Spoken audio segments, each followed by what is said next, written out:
Bon, petit live ce soir sur un sujet qui va être plutôt intéressant, sur le Deep Web.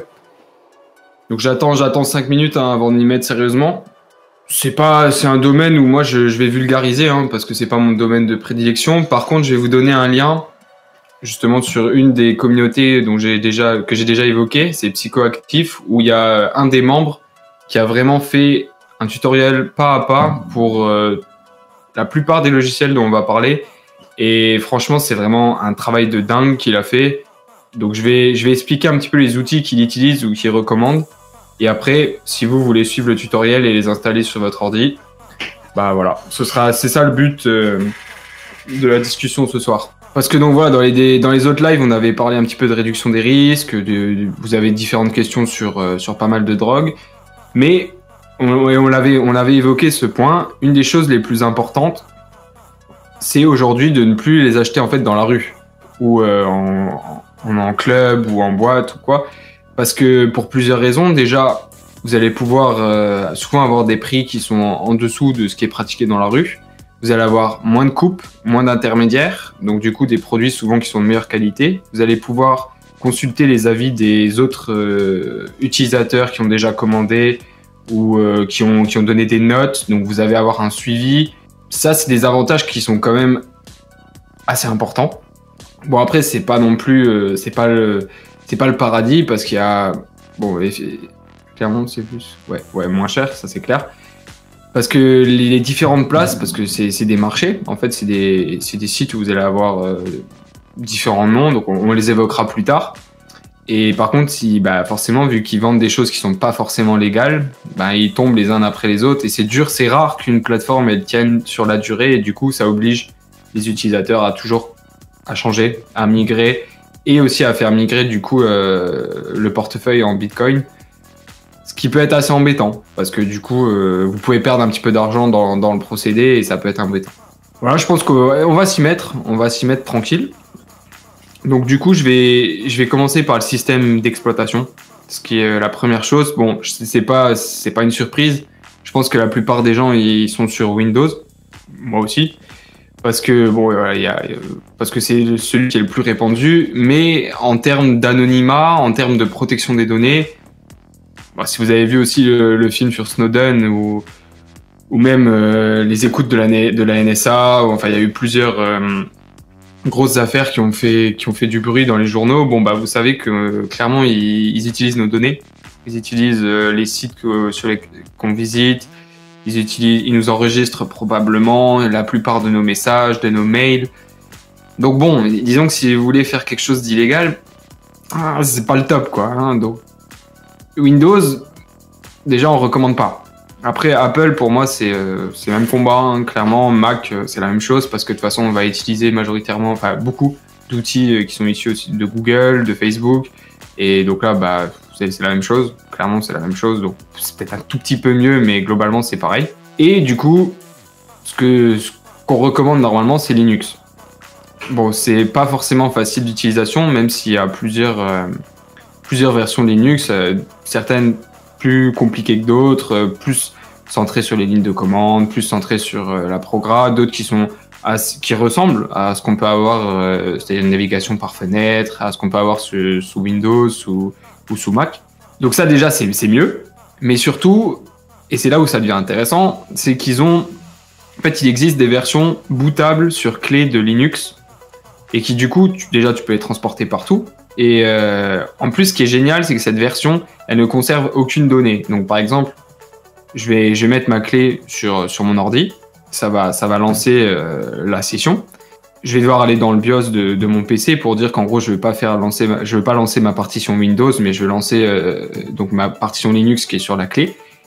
Et là, donc, je vais me retrouver sur l'interface de Tails, parce que c'est le nom de cette version de Linux d'une Butu, il me semble, qu'on peut booter donc sur clé. Et là, ce qui est cool, c'est que déjà, elle a Tor intégré.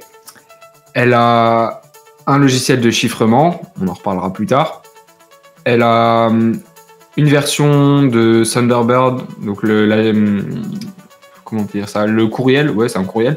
Le courriel aussi qui est un petit peu modifié avec des paramètres de sécurité qui sont améliorés et tout. En gros, cette version de Linux a beaucoup d'outils déjà intégrés en fait et avec des paramètres spécifiques pour maximiser votre anonymat.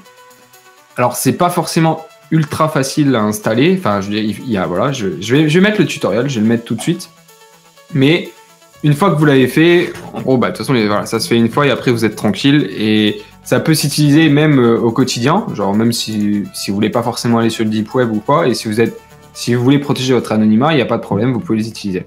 Et du coup, ce qui est quand même vraiment top, à chaque fois que du coup vous vous déconnectez de cette session, vos données ne sont pas conservées. Donc, d'un côté, ça peut être embêtant parce que, par exemple, pour la gestion du portefeuille de Bitcoin ou quoi, ça veut dire que vous allez à chaque fois devoir le recréer à partir de... Bon, non, j'expliquerai plus tard, mais à partir de ce qu'ils appellent la graine. Mais comme ça, au moins, vous êtes tranquille. Même si vous faites perquisitionner, même si on récupère votre ordinateur ou quoi, il n'y a aucun moyen de savoir ce que vous avez fait, ce que vous avez acheté ou quoi que ce soit. Donc ça, voilà, c'est Tails. Je vais même mettre un lien directement sur le tuto. Donc c'est petite clé bootable Linux qui permet d'avoir une session un petit peu spéciale de Ubuntu et donc pour naviguer sur le deep web. Ensuite, donc une fois qu'on a Tails, eh ben, on va utiliser Tor. Donc Tor, c'est le moteur de recherche, le seul et l'unique d'ailleurs, il me semble, qui permet de consulter le deep web et le dark web. Ou le dark web qui est la partie du deep web qui concerne les drogues, la vente d'armes, la plupart des activités illégales.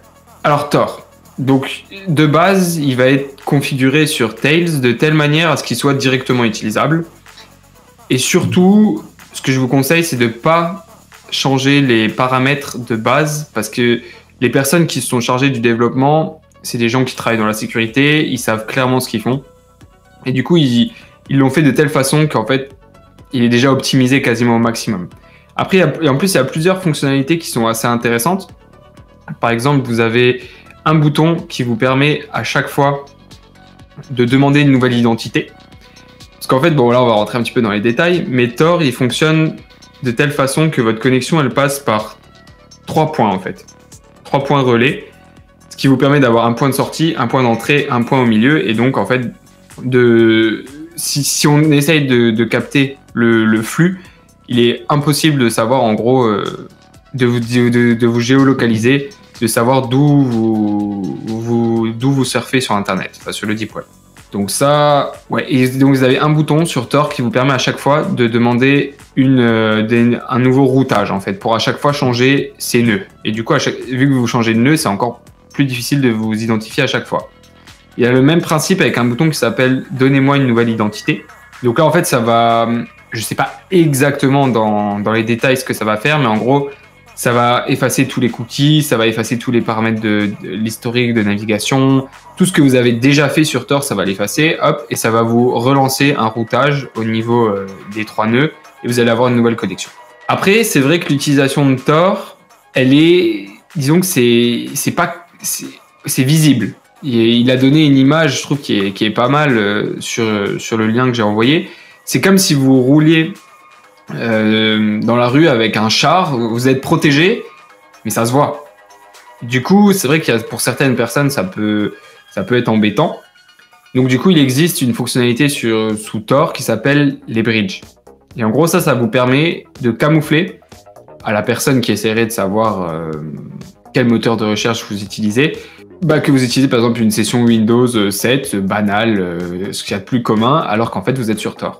Du coup, j'arrive à un point qui est important, c'est de surtout ne pas utiliser de VPN avec Tor. C'est une erreur que beaucoup de gens font, parce qu'ils pensent qu'ils vont encore améliorer leur sécurité, alors qu'en fait, pour plusieurs raisons, ils vont en fait diminuer le niveau de sécurité et ils vont rendre des possibles attaques plus faciles sur Tor. Donc, n'utilisez pas de VPN, ça sert à rien, ça n'est d'aucune utilité sur Tor. Une fois qu'on a notre moteur de recherche, ensuite il faut donc naviguer dessus. Et là, il y a quelques bonnes pratiques à avoir, quelques erreurs à éviter pour pas rendre sa navigation identifiable. Déjà, il est conseillé par les créateurs de Tor de ne pas le mettre en plein écran. Parce que ça va donner ça va donner le type d'écran, les dimensions du type d'écran que vous utilisez. Ça peut sembler un détail minime, mais mine de rien, c'est déjà des infos qui vont fuiter et ça permet à des gens qui essayent de nous retracer, ça leur donne des indices et ça rend la chose plus facile. Pour les vendeurs, j'ai une question donc, dans le chat qui dit pour les vendeurs, Tor se suffit, c'est-à-dire ils sont obligés, de toute façon, s'ils vendent sur le Deep Web, ils sont obligés d'utiliser Tor. Donc, oui, c'est un must-have. Et je crois comprendre ta question, c'est en gros, est-ce que pour toi, tu n'as pas forcément envie d'installer Linux? Est-ce que Tor se suffit à lui-même pour naviguer sur le Deep Web? Oui, mais du coup, le niveau de sécurité va être moindre. Après, c'est pas forcément un problème. Oui, les vendeurs, je pense qu'ils font ça bien, qu'ils utilisent au maximum les outils là.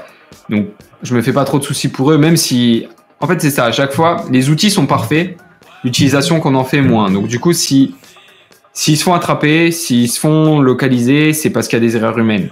Donc, c'est pour ça que je vais expliquer. Donc, déjà, ne pas le mettre en plein écran. Ensuite, limiter au maximum l'utilisation de moteurs de recherche. Donc, bien sûr, si vous allez sur Tor et qu'ensuite vous utilisez Google, c'est un peu dommage, quoi. Ça sert un petit peu à rien. Donc, privilégiez au maximum la barre de recherche directement. Donc, pour ça, c'est assez facile. Vous avez des annuaires en fait qui ont été créés et qui référencent un grand nombre de liens en oignon sur le Deep Web. Donc, passez d'abord par les annuaires, copiez les adresses tout simplement. Vous pouvez les copier dans un WordPad à côté. Enfin, c'est un WordPad version Tails du coup. Et du coup, utilisez ces adresses et copiez-les directement dans la barre de recherche. Voilà, c'est un petit principe de précaution toujours utile. Et en fait, à chaque fois que vous faites une action, demandez une nouvelle identité. Comme ça rend vraiment votre navigation intraçable. C'est le mieux qu'on puisse faire. Alors, j'ai une autre question, j'ai une autre remarque dans le chat.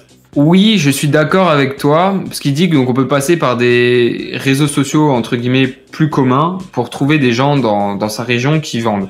Mais j'ai envie de dire, ça dépend ce que tu recherches quand même déjà, parce qu'il y a des qualités, il y a des produits qui sont quand même plus difficiles à trouver que d'autres, ou alors je sais pas dans quelle région t'es, mais ils sont chauds.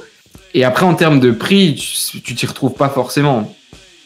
Et en termes de qualité aussi d'ailleurs, parce que ok, tu sais ce qu'il vend, mais ça se trouve, la qualité n'est pas forcément au rendez-vous. Le produit est peut-être pas si bon que ça. Et en plus, vu qu'il te connaît pas, je vois pas pourquoi il te ferait des bons prix. Et peut-être que lui-même passe par un grossiste. Enfin, tu vois, au final, pour moi, c'est le même problème que acheter directement dans la rue. La chaîne par laquelle la drogue transite est la même. Du coup, il n'y a pas trop d'intérêt. Mais d'ailleurs, je savais même pas. Je savais même pas que Snapchat c'était connu pour ça. Ok, bah voilà, bon, on en apprend tous les jours. Ok, donc une fois, voilà, donc privilégiez à votre navigation le plus possible de changer d'identité à chaque fois. Voilà, c'est la meilleure des choses que vous puissiez faire. Dans le tutoriel, il dit d'user et d'en abuser, et je suis complètement d'accord avec lui. C'est le principe de base et il faut l'appliquer le plus possible. Quoi d'autre? Pareil, voilà, si vous devez... Donc, imaginons, vous allez sur un des markets existants, vous faites transiter du coup vos bitcoins sur votre wallet, et vu que ça met un petit peu de temps, vous dites à côté, ok, je vais aller consulter une vidéo YouTube, je vais aller consulter mes mails ou quoi. Ben là, c'est une des erreurs aussi à ne pas commettre, c'est durant la même navigation, de faire donc une activité illicite, et à côté d'aller en gros sur des choses où il est facile de nous identifier. Donc du coup, pareil, là, il vaudrait mieux couper la fenêtre, en rouvrir une, demander une nouvelle identité, et hop, et là, après, ok, pourquoi pas aller consulter ses mails.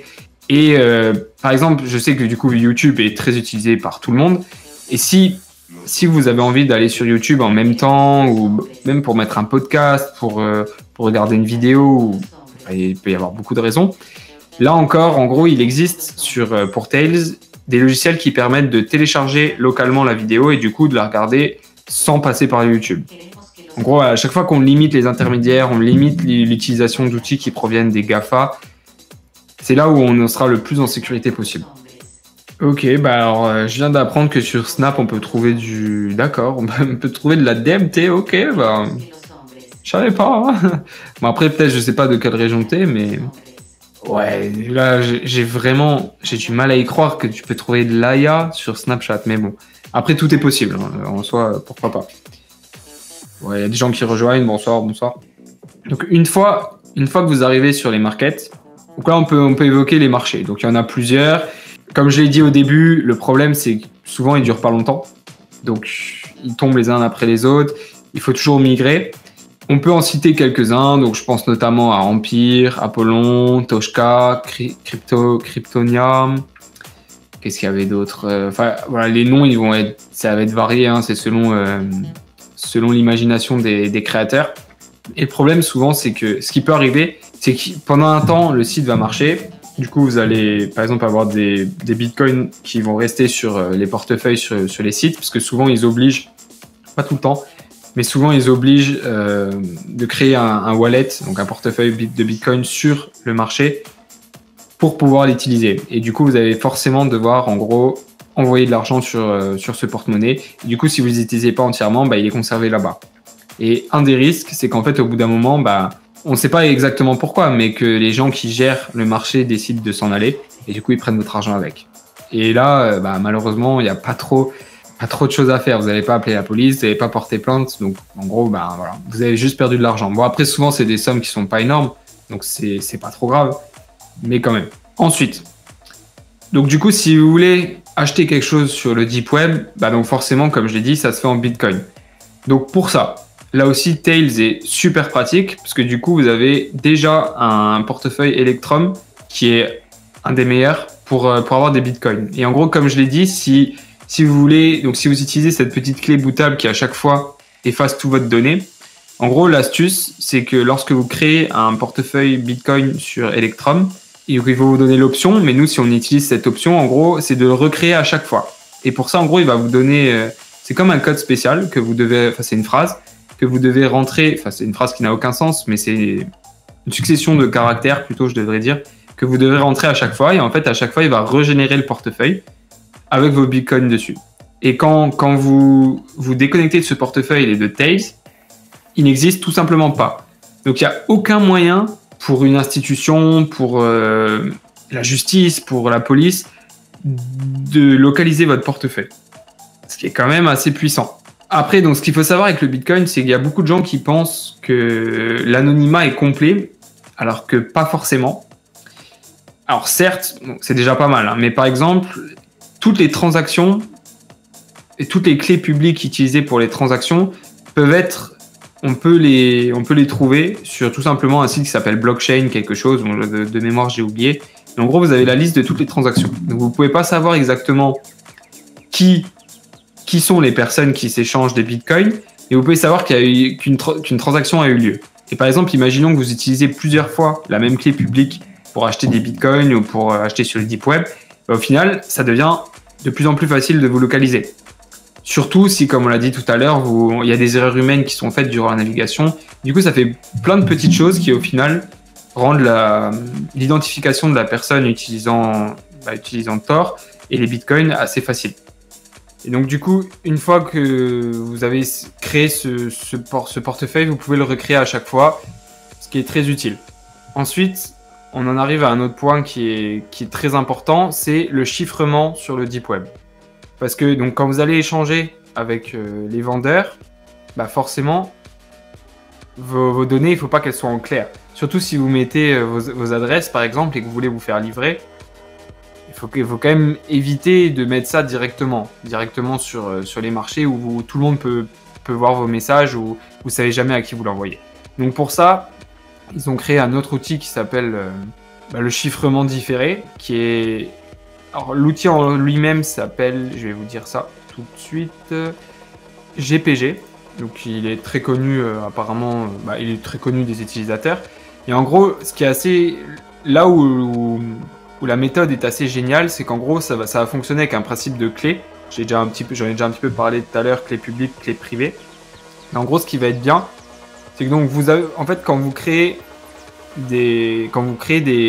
un couple de clés, vous en allez avoir une privée et une publique. Donc celle qui est privée, vous la gardez pour vous, et celle qui est publique, en fait, vous allez la donner par exemple au vendeur. Et lui, il va faire de même. Il va vous donner sa clé publique et il va conserver sa clé privée. Et en gros, là où c'est assez génial, c'est que les messages que vous allez chiffrer avec sa clé publique, lui, il va être le seul avec sa clé privée à pouvoir les déchiffrer. Et du coup, même si votre adresse elle est interceptée par d'autres personnes sur le deep, donc sur les marchés, il n'y a aucun moyen pour l'instant de réussir à percer ce code. Donc je dis pas, ça arrivera peut-être dans le futur, surtout s'ils développent d'autres technologies, ordinateurs quantiques et tout ça. Bon, après ça, difficile à prévoir. Mais en tout cas, dans l'état actuel des choses, si vous utilisez le chiffrement différé, il n'y a aucun moyen de percer les messages que vous envoyez. Je vais remettre ici un lien pour GPG. Tac, parce que c'est aussi très utile et en plus il est assez facile à suivre. Voilà, tout ça c'est des outils, hein. Donc maintenant vous n'êtes pas obligé de les utiliser, mais comme j'ai dit, c'est un plus. Salut. Je vais regarder si j'ai fait un petit peu le tour de ce que je voulais par rapport aux outils informatiques. Ouais, donc on a parlé d'Electrum, donc c'est le logiciel qui permet de se créer un portefeuille Bitcoin. On a parlé donc de Tor et de comment utiliser Tor de la meilleure des façons possibles, de GPG qui permet de chiffrer nos conversations donc sur le Deep Web, de Tails qui nous permet d'avoir une version bootable de Linux qu'on peut emmener partout et qu'on peut en plus débrancher et recréer à guise. Voilà, donc là je pense qu'on a fait un petit peu le tour. Donc maintenant si ça vous a intéressé, ce que je vous conseille c'est de suivre ces tutoriels pas à pas et donc du coup de les installer sur votre ordinateur pour être tranquille. Et du coup, avec ça, il y a vraiment peu de chances de vous identifier sur le Deep Web. À noter aussi, je ne l'ai pas dit pour les bitcoins, et quand vous en achetez sur des plateformes en ligne, souvent vous êtes obligé de renseigner votre identité. Et donc du coup, là aussi, c'est une des choses qui rend le bitcoin, c'est une des raisons pour laquelle l'anonymat n'est pas total, c'est que forcément, si vous achetez des bitcoins avec votre identité propre, vous allez être identifiable dans la chaîne de transaction. Et par contre, là, il y a une petite astuce qui est donnée aussi par la personne qui a développé tous ces petits tutoriels, qui en fait, donc il y a un site qui est en collaboration avec La Poste. Je vais essayer de retrouver le nom en même temps. Et en gros, sur ce site, vous pouvez, donc il y a différents vendeurs qui vont proposer des bitcoins. Vous pouvez en acheter, et en fait, au lieu de rentrer votre identité en ligne, vous pouvez aller les retirer à un bureau de poste. Alors je sais que dit comme ça a l'air flingué, mais ça peut être pas mal parce que si c'est pour des petits montants, ils vont pas forcément vous demander une pièce d'identité et du coup quand vous renseignez, ils vont quand même vous donner un bordereau où vous devez renseigner votre nom et prénom.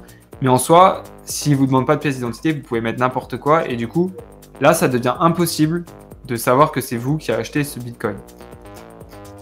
Donc ça c'est une petite astuce que j'ai trouvé vraiment intéressante. Parce que du coup, il n'y a aucune manière de vous identifier. Et ça permet d'avoir des bitcoins sans que personne le sache. Et du coup, là, ça devient déjà beaucoup plus dur. Le site en question, voilà, s'appelle... Je vais vous mettre un lien. Tant qu'à faire. Tac. Ouais, je vais redonner le lien pour les tutos. Donc ça, c'est pour l'achat de bitcoin. Et la page où vous avez tous les tutos, c'est celle-ci. Donc voilà, avec ça, c'est encore mieux, quoi. Parce que là, du coup, ça devient très difficile. Donc, on a fait le tour, globalement, des outils que je voulais utiliser. Maintenant, voilà, donc si vous avez des petites questions auxquelles je peux répondre, je le fais avec plaisir. Même si là, c'était surtout centré donc, sur la navigation sur le Deep Web. Ouais, avec La Poste. Ce site, il fonctionne avec La Poste française. Je sais que c'est incroyable. Moi aussi, j'y croyais pas. Je me disais que c'est pas possible. La Poste, d'où ils utilisent des crypto-monnaies. Non, ce n'est pas un site français par contre, mais ils ont des partenariats avec La Poste. Est-ce qu'il y a une version du site en français? Ah, c'est une bonne question, je peux regarder si tu veux. Je t'avoue que ça, je l'ai toujours utilisé en anglais. Mais on peut regarder ça rapidement. Mais c'est possible, hein, c'est possible qu'il y ait une version française. Bon après voilà, si vous achetez des grosses sommes, attention, hein, ça passera sûrement pas parce qu'ils vont vous demander la carte d'identité et du coup là après c'est mort. Mais bon. Ah, où est-ce que le site est... Où est-ce qu'il est localisé? Ça je sais pas. Pourquoi tu veux savoir au niveau des serveurs Parce que là honnêtement j'en ai aucune idée. Hein. Mais après bon, ça c'est un détail. Par contre, donc j'en profite, hein, parce que du coup, maintenant, voilà, donc si vous avez des questions sur le Deep Web, c'est le thème du live, il n'y a pas de souci. Après, si vous avez des questions qui n'ont rien à voir, on est là aussi pour en parler, donc tranquille. Avec un scan de... Ouais, ça peut passer, mais alors, dans ce cas-là, il faut que tu chopes un scan d'identité de quelqu'un d'autre, en fait. Mais attention, hein, usurpation d'identité, si t'es pris, tu peux aller en prison, hein. Ou enfin, au moins avoir une grosse amende, donc attention quand même. Donc j'avais une question, si je remonte sur la MDMA, en la frottant contre ses gencives.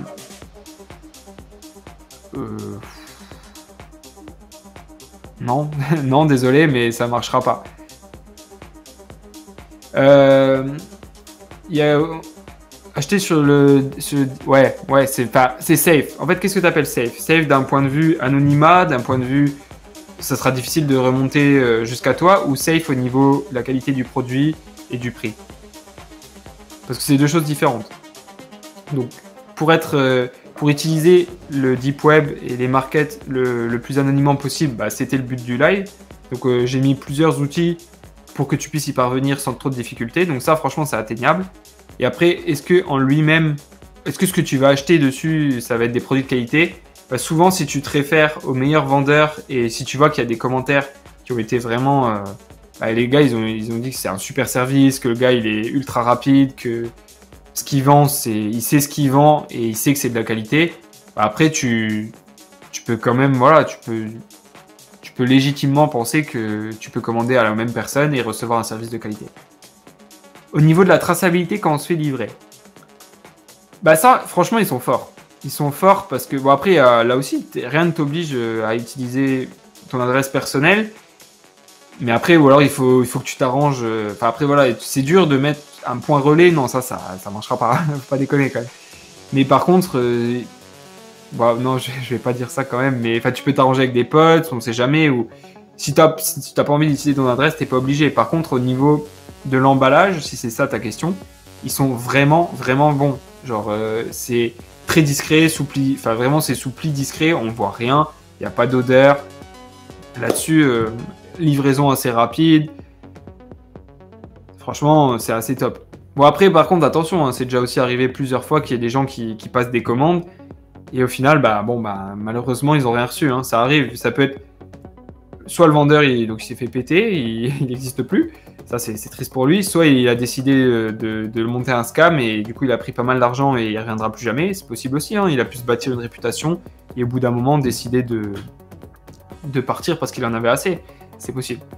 Ça, c'est une bonne question. Est-ce que le Deep Web, il a rendu la dépendance, en gros, plus facile d'accès et que du coup, c'est une tentation pour les gens? Alors, j'ai envie de dire oui d'un côté, parce que du coup, c'est plus facile de s'en procurer et à moindre coût. Par contre, il y a aussi, en termes de qualité, pour moi, tu es vraiment gagnant et c'est important parce que dans le passé, si par exemple, des utilisateurs héroïnomanes ou quoi, s'ils étaient en état de manque, ils pouvaient aller ils étaient obligés de consommer, ils allaient acheter ça vraiment n'importe où.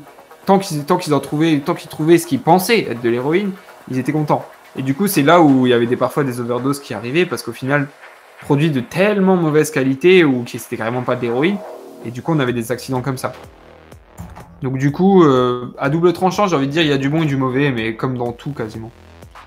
Attends, ta question... Je vais regarder... C'était quoi ta question, Clément? Est-ce que tu peux la reposter?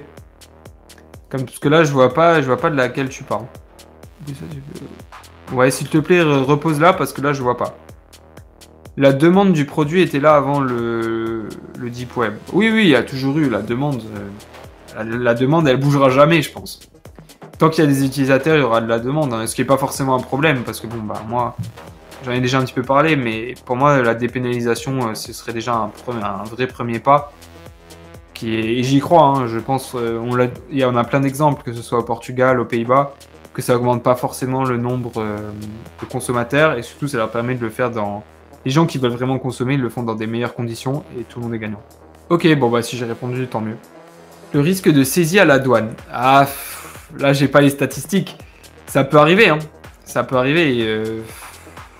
J'ai envie de dire, j'ai pas envie de donner de pourcentage, ça n'aurait aucun sens, mais c'est rare. Après, si tu veux éviter ce problème, bah, il faut prendre des vendeurs de son pays. Au moins, tu es tranquille, tu sais qu'il n'y a pas de fouille à la douane, bah, en temps normal, vu qu'il n'y a pas de frontière à traverser. Et du coup, tu augmentes tes chances de recevoir ton colis assurément. Après, attention, il y a plein de gens qui commandent à l'étranger et ça se passe sans souci. Donc c'est dur d'être affirmatif là-dessus. J'ai pas envie de te dire quelque chose alors que c'est pas forcément 100% vrai. Mais on va dire tu minimises les risques si tu restes en France et où que tu sois, hein, ça se trouve t'es pas en France, mais c'est possible aussi de commander à l'étranger. Ouais, moi je conseille, hein. Je conseille vraiment l'utilisation parce que donc, il y a quelqu'un dans le chat qui te demande est-ce que je conseille d'acheter sur le Deep Web à 100%. À 100% concrètement. Bah, tout dépend encore de ce que vous voulez comme produit, ça c'est vrai. Parce que l'accessibilité, elle va pas être forcément la même, mais clairement, si vous voulez des choses qu'on trouve pas forcément dans la rue assez facilement, il vaut largement mieux passer par le Deep Web. Clairement, vous allez redécouvrir les produits et les molécules, et à moindre coût. Ouais, voilà, c'est vrai, hein, la douane, il y a quelqu'un qui dit que les prises de douane sont extrêmement rares, et c'est vrai. J'ai pas les pourcentages, je sais pas s'il y a des études là-dessus, mais franchement, il n'y a pas trop de problèmes. Alors, il y a Clément, donc c'est une des personnes du chat, il veut qu'on parle du fentanyl. Bah après, en Europe, honnêtement, pour l'instant, ça va. Mais aux États-Unis, ils ont un vrai souci avec ça. Donc, qu'est-ce qu'on peut dire? Bah, tenez-vous-en éloigné. Vu la dangerosité du produit, le risque d'overdose qui est vraiment présent. Bon, après, encore faut-il savoir qu'on a du fentanyl. On revient toujours sur les mêmes problèmes. Ah oui, est-ce qu'il y en a sur le Deep Web? Mais bien sûr. De toute façon, tu trouveras quasiment tout ce qui existe. Ah, tu veux dire que sur le Deep Web, il y a beaucoup de vendeurs qui prétendument vendent de l'héroïne alors qu'en fait, ils vendent du fentanyl. C'est ça que tu veux dire? Ah bah, il y a donc là aussi question très intéressante. Donc il dit, mais du coup, si le vendeur qui t'envoie le produit, il a ton adresse, fatalement. Oui, il a ton adresse, c'est vrai, mais après, lui, n'oubliez pas que les gars qui sont sur les marchés, ils sont là pour faire de l'argent. Donc clairement, il a aucun intérêt à divulguer ton adresse. Ou alors, parce que s'il fait ça, tu vas lui mettre des mauvais commentaires, tu vas prouver qu'il a divulgué ton adresse et du coup ton identité, et le gars, il vendra plus rien. Bon, après, tu me diras, ok, ça se trouve, il peut se recréer un compte, mais mine de rien, du coup, si tu prends des gros vendeurs qui ont des historiques de vente vraiment déjà conséquents, bah, ils ont une réputation à garder. En gros, c'est coûteux pour eux de refaire un autre compte parce qu'ils doivent repartir à zéro et c'est difficile. Parce que quand tu vois que le gars, il a zéro vente, tu vas pas être enclin à dépenser 200 € et à acheter quoi que ce soit parce que tu sais pas la qualité du produit. Donc du coup, ouais, forcément, tu dois donner ton adresse, mais pour moi, c'est un risque minime. C'est un risque minime parce que lui, il a rien à gagner à la divulguer. Oui, voilà, donc fentanyl, produit très dangereux. On en avait déjà parlé un petit peu dans le live numéro 2. Et du coup, alors l'armée, je ne savais pas que l'armée l'utilisait. Mais voilà, donc surtout aux États-Unis, ils ont des gros soucis avec ça parce que donc, les gens déjà ils ont une crise aux États-Unis au niveau des opioïdes et notamment du fentanyl. Mais surtout, s'il fait parler de lui, c'est parce que vu que les overdoses arrivent très rapidement, bah, du coup, il y a un nombre de morts conséquent. Et chaque année, ouais, ça se compte. Là, je vois dans le chat, Clément dit 70 000 morts. Je sais pas, hein, j'ai pas les chiffres en tête, mais c'est bien possible. C'est bien possible. Après, donc, bon, là, dans le chat, si vous voulez donner des noms de market, bon, à la limite, vous avez le droit, il n'y a aucun souci. Peut-être pas les adresses, mais les noms. Après, il en existe beaucoup. Hein. Il y a des petites places, des grosses places.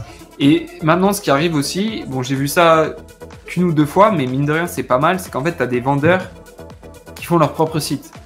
Et du coup, là, est-ce que c'est encore mieux? Bah, en gros, si vous avez l'habitude de commander à cette personne-là, vous savez directement ce que c'est. Et souvent, ils sont plus stables. Ils vont moins avoir tendance à disparaître que les gros marchés parce que forcément, il n'y a pas la même masse d'utilisateurs, la même masse de transactions, la même masse de commandes.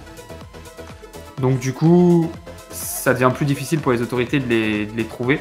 Et donc du coup, normalement, ce sera un peu plus stable. Donc voilà, si jamais vous voyez des bons vendeurs, regardez dans leur description, dans leur Si plus de morts d'OD que d'accidents de la route et de morts par arme à feu réunis.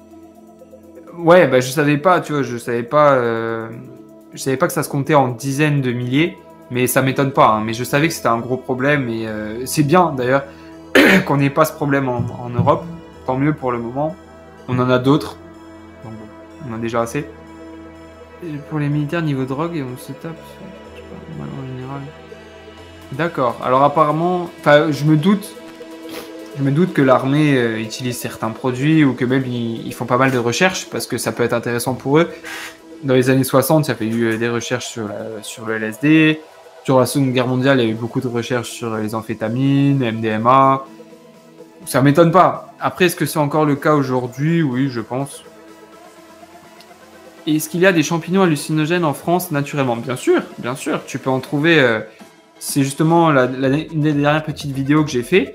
Tu peux en trouver sans souci dans des milieux naturels. Alors, bien sûr, tu vas avoir le cliché du champ à vache qui va revenir, mais pas forcément. Hein. Ça peut être en forêt, ça peut être près de marécages, ça peut être en montagne.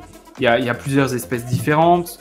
Donc, tu peux en trouver quasiment partout, en fait. Tu peux en trouver quasiment partout. Par contre, il faut quand même connaître. L'identification, elle n'est pas forcément facile. À savoir, oui, des gens ils disent là où il y a des vaches et tout. C'est pas forcément vrai, les gars, mais ça peut être le cas, hein, mais c'est pas forcément vrai. Donc voilà, là-dessus, c'était un petit peu une légende que j'avais essayé de débunker, mais bon. Et un petit tip que je vous donne, c'est que si vous allez à la cueillette, que vous arrivez, donc, enfin, vous pensez trouver des champignons hallucinogènes, vous pouvez toujours aller en pharmacie et demander donc au pharmacien d'identifier en fait les champignons. Bon, après, c'est là où il faut faire attention. C'est si c'est des champignons hallucinogènes, bah, il va pas forcément être OK pour que vous les conserviez, ce qui est dommage, hein, parce que bon, bah, il y a aucun, si, il y a des risques, mais en soi, si vous connaissez les effets et tout, bon, les risques ils sont quand même minimes. Du coup, il voudra peut-être pas vous le dire, c'est ça qui est un peu dommage. Mais si vous vous trompez vraiment et que c'est des champignons vraiment dangereux qui peuvent entraîner, bon, peut-être pas la mort, mais des crampes d'estomac, des vomissements, enfin un état voilà, un peu où on est malade, où on n'est pas bien. Ça, voilà, il vous le dira. Par contre, ouais, voilà, c'est vrai, ça, tu peux demander aussi à Reddit ou à d'autres communautés en ligne, Psychoactifs, Psychonautes, voilà, eux, ils peuvent vous aider. Il y a des personnes qui connaissent ça très bien. Du coup, c'est un autre moyen d'identifier les champignons que vous pouvez ramasser. À quel moment de l'année? Ça, c'est une bonne question. Alors souvent, ça va être à l'automne. Enfin, ouais, voilà. Enfin, maintenant, on est déjà un peu juste. Hein. Franchement, la saison, ça va être de septembre à fin novembre. Là, ça va être la meilleure saison. Là, et surtout là maintenant, après ça dépend où vous habitez, mais il fait, en tout cas en France métropolitaine, il fait assez froid. Et là, du coup, ça devient compliqué. Ça devient compliqué d'en trouver. Ouais, c'est un petit peu tard. Après, oui, souvent tu trouves dans ton cercle de potes ou des gens qui s'y connaissent. Et là, c'est super parce que tu pars avec eux, tu fais une petite balade, bam, hop, tu vas ramasser tranquille tes champignons au calme. C'est nickel. Et oui, ça c'est vrai, il y a quelqu'un qui dit que maintenant les pharmaciens ne sont plus aussi bons qu'à l'époque pour identifier les champignons, et c'est vrai. Déjà aussi parce que les gens, avant, l'accueil des champignons, c'était un rituel, alors que maintenant c'est beaucoup moins le cas. Donc du coup, ils ont beaucoup moins de personnes qui viennent demander, et forcément, ils ont moins l'occasion de pratiquer. Et donc voilà, donc ils s'y connaissent moins. Alors on a une petite anecdote aussi qui est donnée par Aurélie, qui nous dit qu'entre 1950 et 1980, la France avait les meilleurs chimistes pour l'héroïne. Ouais. T'es sûr de ça quand même? Mais ok, bon après, j'avoue que là peut-être, hein, c'est possible. Mais en tout cas, aujourd'hui, je sais que c'est plus le cas. Mais c'est peut-être que c'était le cas à l'époque. Mais du coup, il l'utilisait pourquoi? Dans le contexte justement de l'armée? Alors on demande aussi c'est quoi le prix des prods sur le Deep Web. C'est variable parce que ça dépend du vendeur, ça dépend du marché. Mais par contre, si tu veux, je peux te donner comme ça peut-être un petit exemple et peut-être ça te parlera. On va dire si tu prends le gramme de kétamine, si tu connais un bon vendeur dans la rue entre guillemets ou qui est proche de ton cercle. tu vas pouvoir aller peut-être 40 € si le gars il est sympa avec toi. Et bien sûr, on parle d'un produit de qualité, hein, parce que sinon, voilà, si ok, il te vend un truc à 40 € mais que c'est naze, c'est nul. Et par contre, sur le Deep Web, j'ai déjà vu à 20, 25, donc moitié prix. Donc là, voilà, là aussi, on commence à comprendre pourquoi c'est intéressant, parce que les coûts sont pas les mêmes. Alors souvent, là, on demande pour les champignons, souvent le ratio sec-frais, ça va être 10 pour 1. En gros, par exemple, 10 grammes de champi frais, ça va donner 1 gramme de champi sec. Donc là, toi, tu dis 45 grammes, ça fait 5 grammes. T'es pas loin, c'est à peu près ça. Est-ce qu'il y a des frais de port? Oui, oui, bien sûr. Hein, il y a des frais de livraison, ça fait partie des coûts normaux. Après, c'est ça qui est drôle, hein, ça fonctionne comme Amazon ou d'autres sites. Plus tu prends en quantité, plus tu vas pouvoir aussi t'arranger avec le vendeur. Donc par exemple, imaginons que tu fasses une grosse commande, frais de livraison, il peut passer à côté. Voilà, ça, après, ça dépend à qui tu commandes et voilà. Bon, quelle place. Une vidéo sur la DMT. Ouais, clairement, ça c'est faisable, hein, parce que je pense que c'est un des produits les plus intéressants. Et avec le potentiel psychédélique le plus élevé. C'est un produit extraordinaire, hein, c'est un des produits les plus incroyables qui existent. Donc, clairement, ouais, j'aimerais bien, je vais sûrement faire une, hein, dès que j'ai le temps. Bon là, comme je l'ai dit, hein, je travaille sur 2 gros projets, je les ai toujours pas finalisés. J'aimerais bien en finaliser un fin décembre et l'autre mi-janvier, fin janvier. J'espère que ce sera le cas, ça sortira sur la chaîne. Mais voilà, mais après ça, ouais, une petite vidéo sur la DMT, c'est clairement faisable. Ah oui, bah ça, donc là on dit que dans le chat qu'on a perdu au niveau de l'industrie chimique nos fleurons français. Bah j'ai envie de dire comme partout en fait. Encore là récemment, hein, vous avez, je pense que vous l'avez entendu, Alstom, voilà, hein, ça disparaît avec les secrets militaires, hein, et tout le projet nucléaire, civil et militaire. Bref.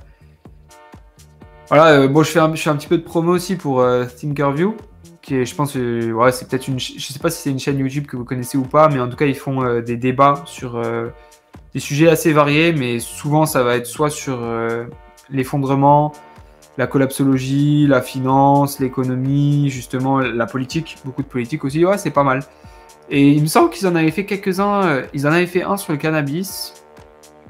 Ah, c'était pas mal, c'était pas mal. Il y a des dealers de champi. Bah, ça dépend où tu habites et qui tu connais, comme d'habitude. Mais dans la rue, ça va être rare parce qu'aussi, après, tu me diras, si c'est réduit en poudre, ça se conserve plutôt bien. Mais les gens, ils ont tendance à se méfier aussi. Parce que si le gars se trompe, bah, ça peut être dangereux pour toi. Il suffit que ce soit un champignon, comme je dis, bon, qui va peut-être pas vous tuer. Mais si vous êtes parti pour une semaine de grippe, tu vois, d'état grippal, c'est pas forcément mieux. Donc c'est... Ah, ça se vend... Non, dans la rue, ça se vend pas trop. Hein. Ça se vend pas trop. C'est hyper rare que quelqu'un te propose des champis, clairement. Alors pour bien les sécher, ouais, c'est assez facile. Hein, c'est assez facile. Tu prends des feuilles de papier absorbante. Tu t'en prends 2. Tu mets les champis entre les 2. Et tu les mets dans un environnement ambiant, même donc pas besoin forcément de les mettre au soleil, il n'y a pas besoin. Et t'attends. Voilà, c'est aussi simple que ça. Alors il y a quelqu'un qui parle de Zamnesia. Ouais. Alors oui, mais ça c'est un site qui est disponible sur le Clair, donc pas sur le Deep Web. Et alors effectivement pour certains produits, on peut l'utiliser parce que c'est des produits qui sont légaux. Donc en fait, il n'y a pas de problème, tu peux les acheter sur Leclerc, il n'y a aucun souci. Mais après, comme je l'ai dit, n'oubliez pas aussi que tous les outils qu'on a vus, c'est pour l'anonymat. Parce que si aujourd'hui ils sont légaux, ce ne sera peut-être pas le cas forcément demain. Et aussi, vous donnez en renseignement au GAFA et à l'État que vous consommez des produits. C'est pas forcément... Voilà, nous on est personne, hein. Voilà, tout le monde s'en fout. Mais si un jour, imaginez, vous avez des responsabilités, bah, ça peut vous tomber dessus. Donc attention quand même, on sait jamais. Comment elle s'appelle la chaîne? Ouais, bah, bien sûr, c'est là, je lui fais de la pub sans souci, clairement. Tac, je vais vous mettre un lien. C'est une de mes chaînes préférées. À chaque fois qu'ils sortent quelque chose, J'y vais. Voilà, ça c'est Thinkerview que je recommande. Et c'était la même chose, c'est la même chose d'ailleurs avec le GHB, qu'on appelle à tort la drogue du viol, alors que en vrai, là, je suis sûr que la majorité des gens qui consomment du GHB, il n'y a rien à voir avec le viol. Mais c'est un produit où il est très difficile de trouver la dose qui nous convient. Donc en gros, il faut faire pas mal d'essais, pas mal de tests, où des fois, du coup, ça va être un petit peu trop, et du coup, hop, on va sombrer. Ou alors ça va être pas assez, et du coup, on va être un peu déçu par les effets. Donc c'est pour ça qu'il a mauvaise réputation, parce qu'il est difficile à doser. Après, voilà, bon, il y a des produits, voilà, comme le PCP ou le GHB, qui ont mauvaise réputation, alors qu'il n'y a pas forcément de raison, de véritable raison pour. C'est un peu comme l'alcool. Alors, je vois ce que tu veux dire. Mais t'as pas... Tu as ce sentiment d'ivresse, mais sans avoir, je trouve, les côtés négatifs de l'alcool. Tu as pas cette sensation de lourdeur, de mal de crâne, ou de... Tu vois, cette sensation de mal-être que tu as, je trouve, avec l'alcool, tu ne l'as pas avec le GHB. Et c'est pour ça d'ailleurs que je trouve que limite, c'est mieux que l'alcool. Bon, là, c'est un autre débat. Mais plus intéressant de ce côté-là. Et en termes de sociabilité aussi, je trouve ça mieux. Même si l'alcool est bien pour ça, hein, bien sûr.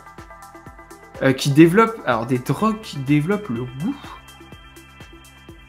C'est-à-dire, par exemple, le goût des aliments. C'est-à-dire, si tu manges quelque chose, est-ce que tu vas mieux sentir les aliments? C'est ça ta question? Comment on trouve des mecs qui vendent MDKL Champi et d'autres drogues moins connues? Sur le Deep Web ou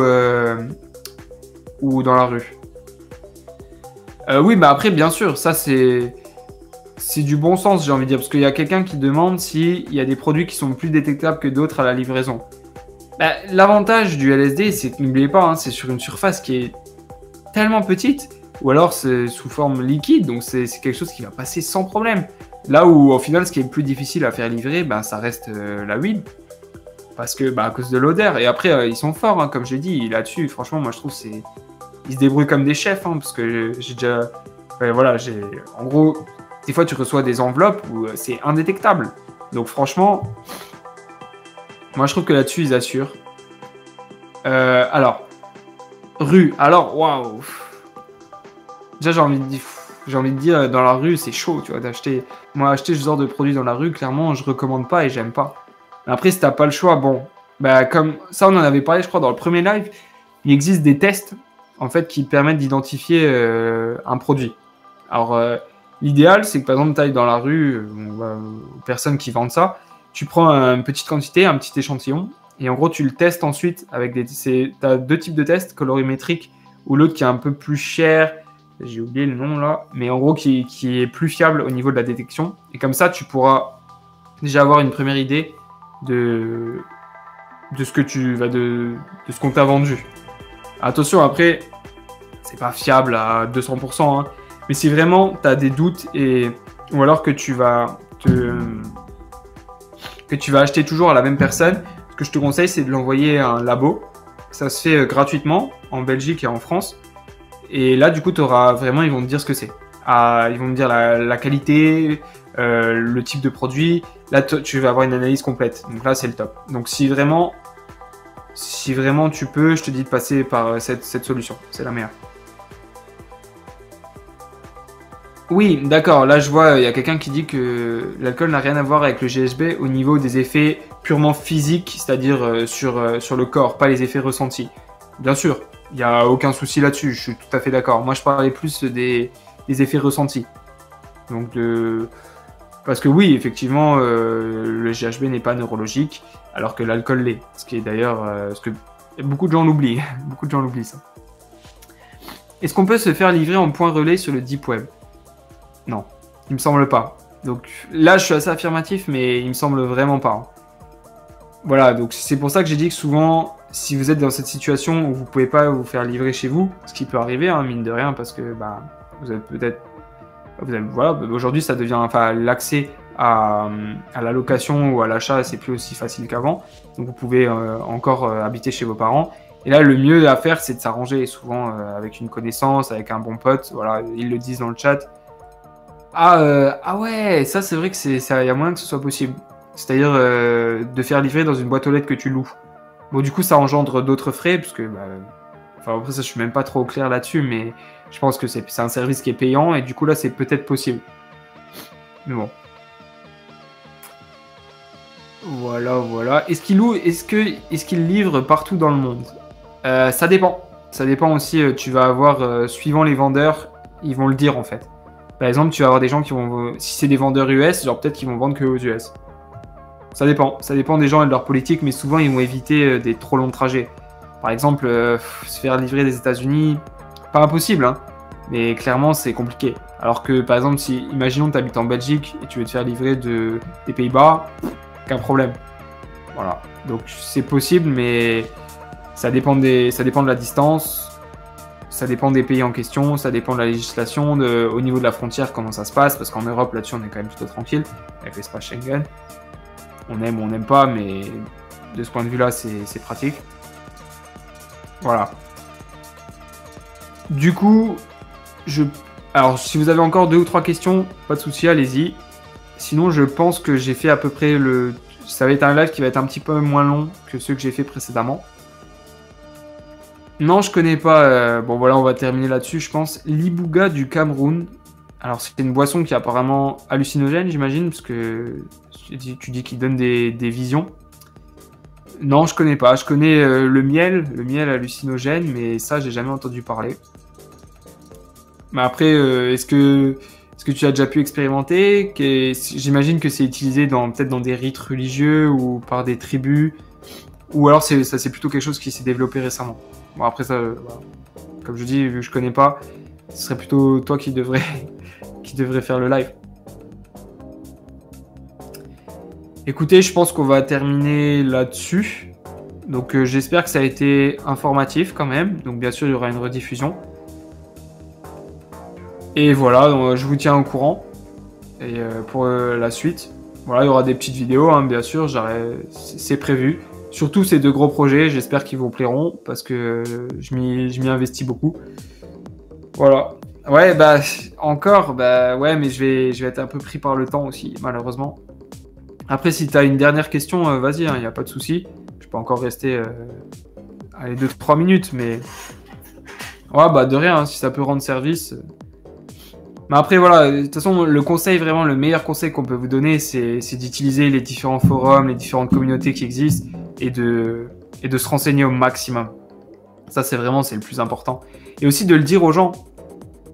Parce que souvent, c'est difficile parce que les gens, quand vous allez leur dire qu'ils racontent n'importe quoi ou quoi, forcément, ils vont pas forcément bien le prendre.